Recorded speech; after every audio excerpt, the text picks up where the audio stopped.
Belakangan ini tengah marak warga negara asing di Bali yang melakukan kegiatan tidak sesuai dengan izin tinggalnya.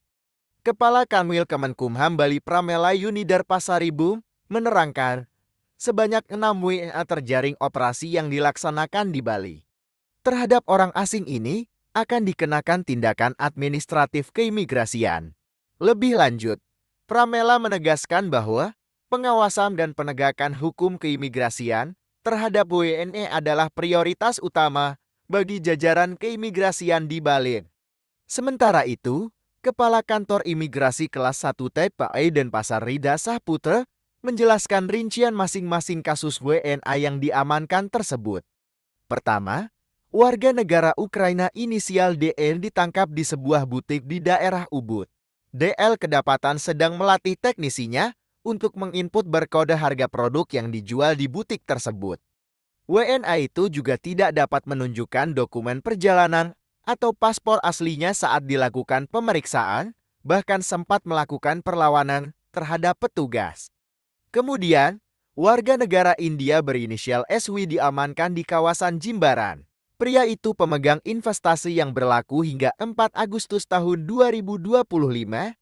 Dia diduga menyalahgunakan izin tinggalnya dan tidak melaporkan perubahan alamat selama kurang lebih 1 tahun. Seharusnya sesuai izin tinggal, SW beralamat di daerah Kesimai. Namun saat dicek, dia tidak ditemukan di tempat tinggalnya.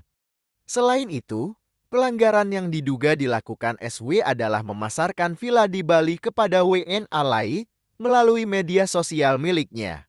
Modusnya, orang asing asal negeri Bollywood ini membangun villa, kemudian disewakan ke WNA yang ingin berkunjung Bali.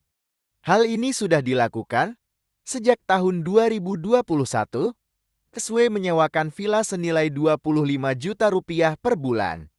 Sedangkan 4 warga negara Afrika, yaitu KHC asal Nigeria, KIN asal Nigeria, SCE asal Ghana, dan UGQ asal Nigeria ditangkap di sebuah apartemen di Denpasar.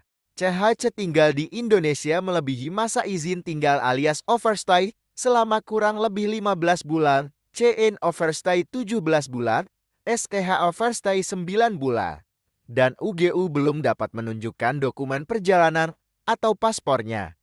Kepada ke-6 warga negara asing ini akan dilakukan tidak berupa deportasi disertai penangkalan.